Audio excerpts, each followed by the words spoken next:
Welcome to UO Today. I'm Barbara Altman, Director of the Oregon Humanities Center. Our guest today is Professor Robert Darnton. Robert Darnton was educated at Harvard University and Oxford University, where he was a Rhodes Scholar. After a brief stint as a reporter for the New York Times, he became a junior fellow in the Society of Fellows at Harvard. He taught at Princeton from 1968 until 2007, when he became the Carl H. Pforzheimer University Professor and Director of the University Library at Harvard. An American cultural historian and recognized as a leading expert on 18th century France, Darnton is a pioneer in the field of the history of the book. He is founder of the Gutenberg E program sponsored by the Mellon Foundation. The author of many books, his most recent title is The Case for Books, Past, Present, and Future, published very recently in 2009. Robert Darnton is the Oregon Humanities Center's 2009-2010 Kritikos Professor in the Humanities. As part of our Year of the Book series, he gave two presentations of a lecture called Digitize, Democratize, Google, Libraries, and the Future of Books. The first presentation was at the University of Oregon in Eugene on November the 12th, and the second at the UO in Portland on November 13th, 2009. Bob, welcome to UO Today. Thank you. I'm delighted to be here. We're so pleased to have you back at the University of Oregon, where you have been before. Yes. But this is the launch of our Year of the Book programming, and I can't think of a better person to come. So we're delighted that you've got 30 minutes for us today. I want to start with a very large question, which may be a bit unfair, but could you just leap in and tell us what you think are the most pressing issues currently facing both book publishing and universities and libraries? That's a lot. It's a big question. You can pick one piece of that if you prefer. Well, you know, I should hesitate, scratch my head, reflect, and so on. But if I were to just jump right in, one short answer to your question would be money. We are in a very serious financial predicament.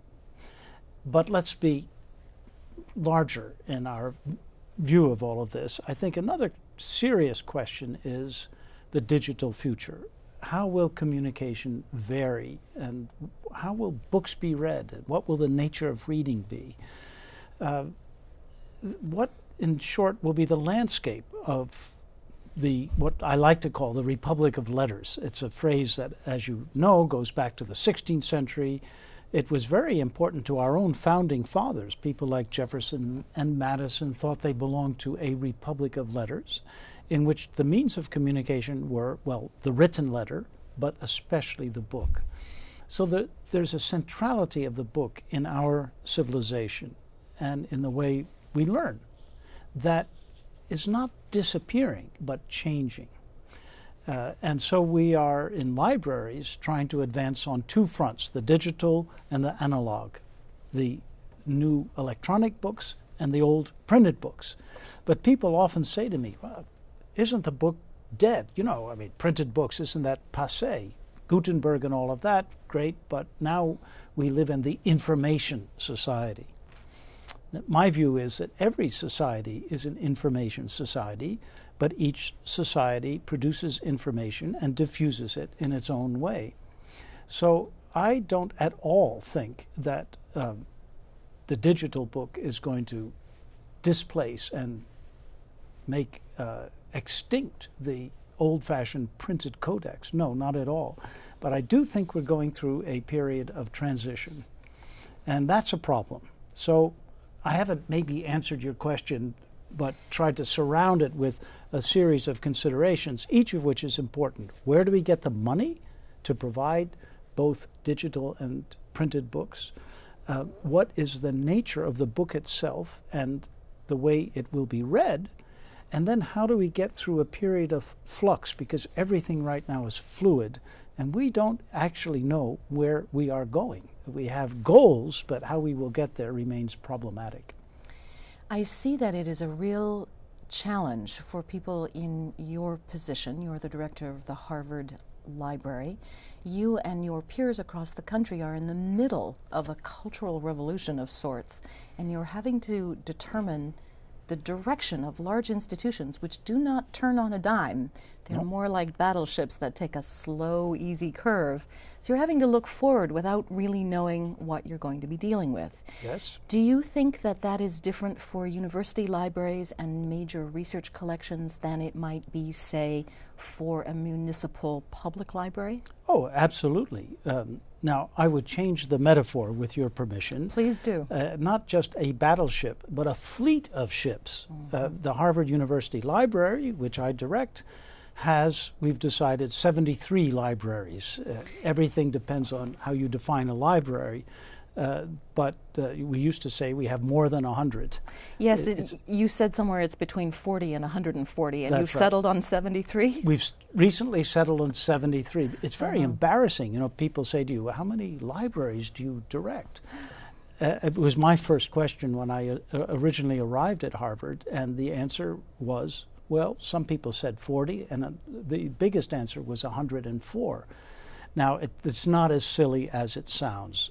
Often particular departments have their own libraries. There are residential dormitories that have libraries. Does that count? Does it not count? Etc.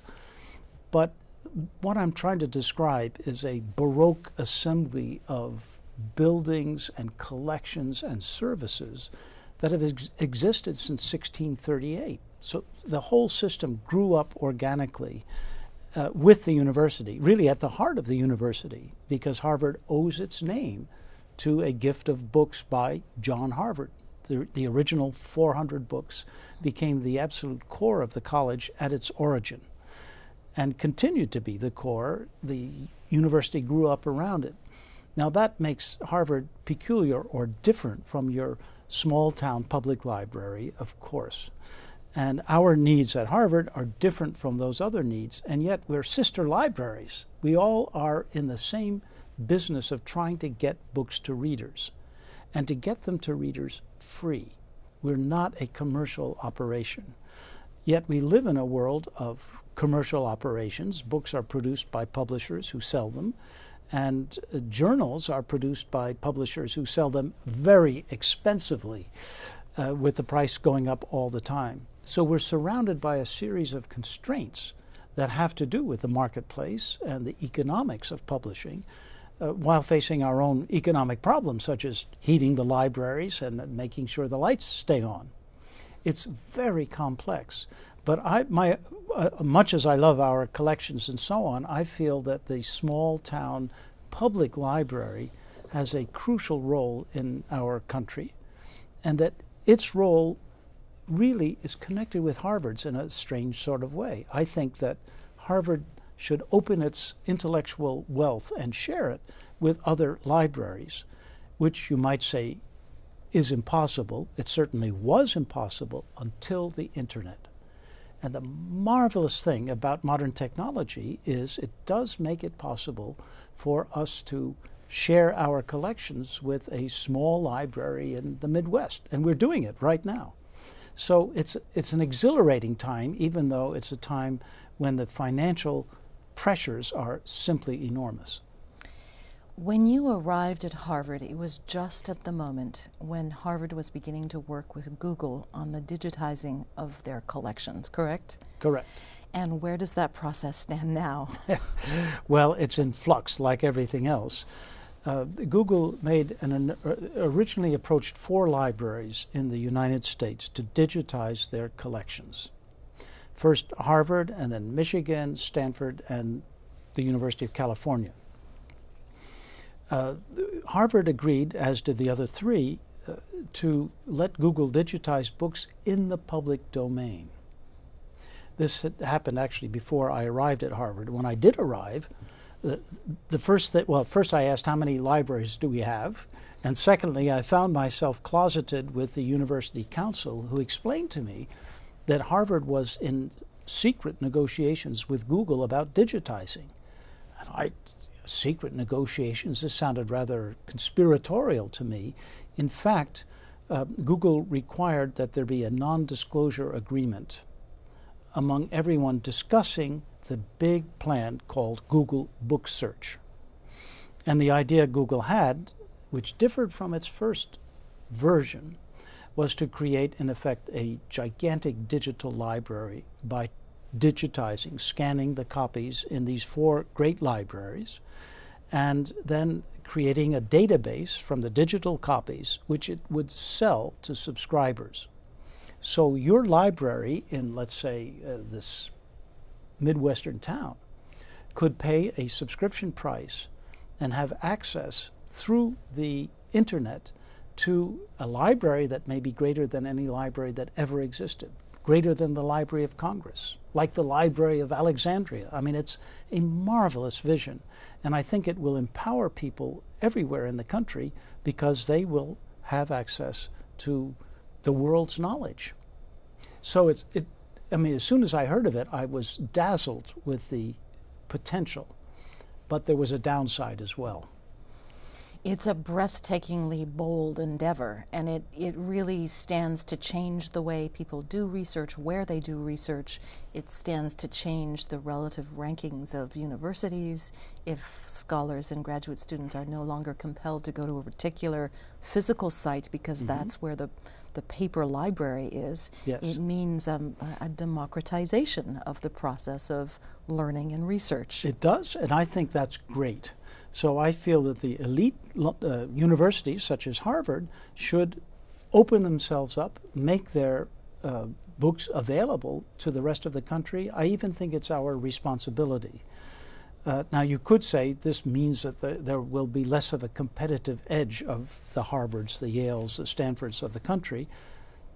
We're not in a big competition in that sense. You know, knowledge is not like football. We must share it. And you mean no one's keeping score? No, as far as I know, no one's keeping score. Okay. You know, Thomas Jefferson had a wonderful remark that I think is still very true. This is, of course, the days before electricity, when people lit candles with sorts of, I forget, tapers that I think they were called, that you could carry around. Yes, on a small candle holder. Yes, of course. So he said, when I light someone else's candle with mine, I have not less light by doing so. It's not a zero-sum game. And so I think that if Harvard University can share its knowledge that is built up in its library, that's all to the good, and it doesn't make Harvard any lesser an institution. Now, I think people are going to come to Harvard not simply because of its library. It does have other things to offer, and I'm not at all apologetic about that. But, for example, we have a program called the Open Collections Program. We select a theme such as women at work or immigration, and we then digitize the special collections scattered over these, let's call them 73 libraries. That's the number we've settled on. We digitize relevant works in these 73 collections, including photographs and manuscripts and so on, and we put them together in a way that makes them very accessible. We put them on a repository, open access, and they are available around the world, free. Well, I feel that's the way to go for a great research library, to share its resources. And we found that the take-up of this open collections program is just enormous. People all over the world are reading these, and it makes available rich documentary sources on a crucial subject like women at work to everyone. That's the kind of thing we can do, and it's actually not what Google is doing, you see, because Google just digitizes in a kind of mass production manner the basic holdings of your central library, but it doesn't digitize special collections. It doesn't put together things in a way that makes them more accessible. It has great word searches, I grant you, but this is something else that we can do and that other libraries cannot do unless they are huge research libraries. Understood. I wanted to get back to something you said a few minutes ago because you led me right up to a very provocative point by pointing out the advantages of a large-scale endeavor such as the Google one. which would make all of these wonderful books available to a much broader audience. But you stopped just at the point where it sounded as though you were going to say, however, there are downsides.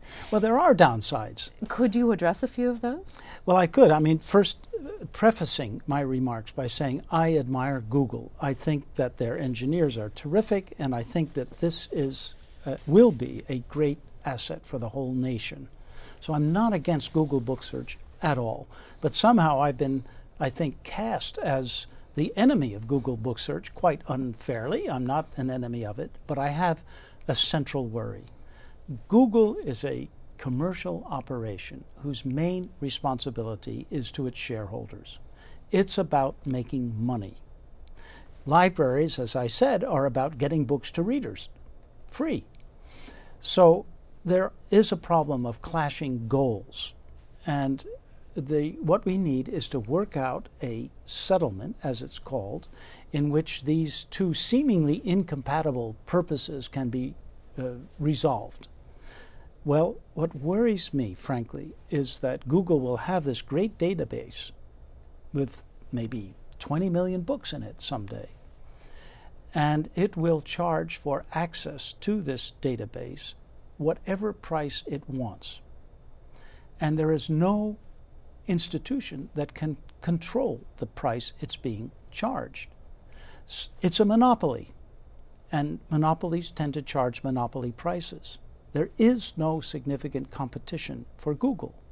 And the current settlement, which is now about to appear before the courts to resolve the case between, on the one hand, authors and publishers who sued Google for breach of copyright, and on the other hand, Google. That case is, I think, going to determine to a considerable extent our digital future. So there is something called, as I mentioned, the settlement. Will this settlement contain clauses and provisions that will safeguard the public good? Well, maybe yes, maybe no, but when I was informed about the evolution of the settlement and began negotiating with Google about access to Harvard's in-print and in-copyright books, I began worrying about commercialization. So for me, the overriding goal and issue that we are facing today, this week, we're now in the second week of November, is what will the terms of the settlement be? And if they don't protect the public good, that's a real problem. So what will the protection be? How will prices be set? Will Google have a right to keep a stock of information about all the books that you consult when you download something from this digital database of books? You know, we have in libraries a great concern about the privacy of our readers.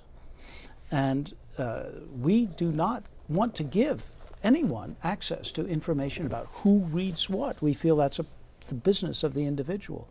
Google will have all of that information, not only about what you read, when, but they have other databases, what you buy, where your house is, how many square feet are in your bedroom. And they can put together packages of information of tremendous complexity and power. So I think that access to information on this scale in our new information age is of crucial importance for the general public, and we've got to get it right. There's a great deal at stake with this decision, and by the time our interview goes to air, we will have heard what the decision is. I'm sure there's a lot of people waiting very anxiously to hear what the pronouncement will be. Yes, I'm anxious myself, but Yeah. It won't be the end of the process, because this is a so-called class action suit. It will certainly be appealed by people who do not consider themselves represented in the class.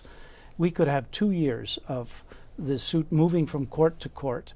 And probably ultimately it may come before the Supreme Court, because there are very complex issues of law involved in this as well.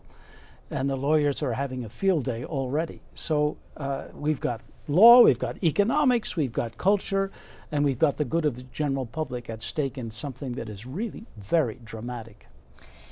One of the measures that gives us an indication of how wide the interest is in this whole set of issues that comes up with the legal ramifications of such a bold move is the degree of press to which this has had. And I've been just startled to see it everywhere. So at least twice a week someone sends me an article knowing that you were coming to Eugene. I've been fed a lot of information. There's been a whole series of your articles and those by other people in the field in the New York Review of Books, for example. It was this issue of the lawsuit was on the October 31st issue of Time magazine. The French leading newspaper Le Monde featured a piece by another eminent 18th century historian, Roger Chartier, right. last week. So globally, this is clearly catching the attention and causing a great deal of anxiety and debate. Mm-hmm. It'll be very curious to see how it all settles in. Yes. But you know, one thing that I wanted to go back to was I'm very relieved in a sense. I take deep satisfaction in your contention that the book itself is not dead. Mm-hmm. And in fact, to quote from the introduction of your newest book, you say one medium does not displace another, at least in the short run. So yes. For now we still have our lovely books. And I wanted to talk about your book as an artifact, if you don't mind. Please. It looks beautiful. It opens well. It's good paper. The print, the font is very legible. It smells nice. Mm-hmm. I don't think it's an accident that this is a beautifully produced book, given what your interests are. Is that a correct assumption? It is correct, yes. I mean, I can't take any credit for the typographical excellence of it, but I think typography matters. And what you were describing as the feel of the book, that gives readers satisfaction. I mean, different readers get different degrees of satisfaction, but one actually is smell. Mm-hmm. Strange as it sounds, a lot of people care about the feel of the paper, its smell, the aura that it gives off. You don't get that from a computer screen. In fact, there's one French computer publisher and publisher of books online who did a survey of what readers felt was lacking about online books and what they appreciated in normal books. And the number one answer, believe it or not, was smell. So this online publisher produced a kind of sticker that you put on your computer and scratch and gives off a smell of a nice old-fashioned book. That's amazing. A scratch and sniff for a book smell? Yes, can be done. Now, whether this worked or not, I cannot tell you. But my point is that this thing we call the codex, that is a book that has pages instead of a book that you roll to read, it's a very old invention. It was invented somewhere around the birth of Christ. So that's a long time ago, and it's still going strong. Now in printed form, it's a great machine, you know. You can thumb through it, turn backwards and forwards, locate things. It's nothing like reading something on a screen or even, in my opinion, on one of the new electronic readers. So I'm in favor of all kinds of experimentation with new technology, but I don't think anyone has come up with anything that approaches the satisfaction of reading books in print on paper. Yeah. Well, I'm hoping that it's not a generational matter, that there are many people, many readers of the generation of our students and our children who still take some tactile and visual and olfactory pleasure in a book. Bob, one of the things that I noticed was the title of the book is A Case for Books Past, Present, and Future. In fact, the organization of the book turns that around, and your first part is the future, your second part is the present, your third part is the past. Why did you organize it that way? Partly it's a provocation. I think I'm addressing this book to readers who are worried about the future or who are at least confused, who need some sense of orientation. We're all trying to figure out what the future of libraries will be, of publication, as I said, of reading itself. So I think that I wanted to address this book to that concern first. And then the second section has to do with a lot of policy questions, issues that face libraries, publishers, booksellers, and readers today and investigates them. Then the third section, well, then we're getting into this new field that you described rightly as history of the book. And it's more historical, it's more reflective, the essays are longer, the chapters are longer, but I hope that the reader will be enticed into seeing future and present problems in a historical dimension. And it becomes interesting. It's wrong to assume that people read books 200, 300, 500 years ago the way they read them today. I mean, as a medievalist, I think you would say that in, let's say, Paris in the 13th century, reading was a very different activity from what it is today in Paris or Eugene, Oregon. It is indeed. The way the body interacts with the object one is reading is very different from the Middle Ages to now. And you point out one of the interesting terms you roll out in the introduction to this book is the German notion of the Fingerspitzengefühl, the way people interact through their fingertips with the medium they're working on, and how different that is for our children who are used to texting hundreds of short messages a day. They're using their thumbs and their index fingers differently than we do. That's when right. we're picking this up or dialing, God forbid, a rotary telephone or even a cell phone. Yeah. So we're talking about the interaction of the human body with a medium of Exactly. knowledge as well as everything else. The entire body, Yeah. the whole person is employed in reading. And there's fascinating studies. For example, we imagine reading by putting our elbows on the table, the books in front of us, and we're studying it like this. There's good evidence that people never read that way before roughly 1800, or rarely did. So if you look at all the pictures of people reading books, they're holding them in the hands. And there is a tactile contact with the older books that is quite different from the contact if it's sitting on the table. Well, maybe that's right, maybe it's not right, but there's a German scholar who argues this. There are many interesting arguments in this subfield of the history of books, the history of reading, because reading, after all, is making sense of signs. And what is more exhilarating for you, the scholar, than being able to get inside the mind of a reader who is construing meaning out of these typographical clues? So I think this kind of study is one of the most exciting branches of scholarship that exists, and I want to get that across in the book, as well as to talk about Google and the latest technology. There's a lot to say, and I'm assuming that you will be addressing large portions of this, and our listeners will have access to it in your lectures here in Eugene and in Portland. I wanted to recall for them as well that you are first and foremost a historian of 18th century book production in France, and we should watch for a new book from you in that area as well. Yes, I have a new book coming out. November 23rd is the publication date. It's about scandalous literature that I think was a best-selling variety of literature in the 17th, the 18th century, and it continued, of course, right up to the present, but it's never been studied as such. And I'm convinced, I think I have hard evidence, that these are bestsellers, the private life of Louis XV, that kind of thing. So it's a lot of fun, and that will take me back into the 18th and the 17th century. The next time you come, we'll ask you to talk about that work. Gladly. Thank you so much for being with us today. Thank you, Barbara.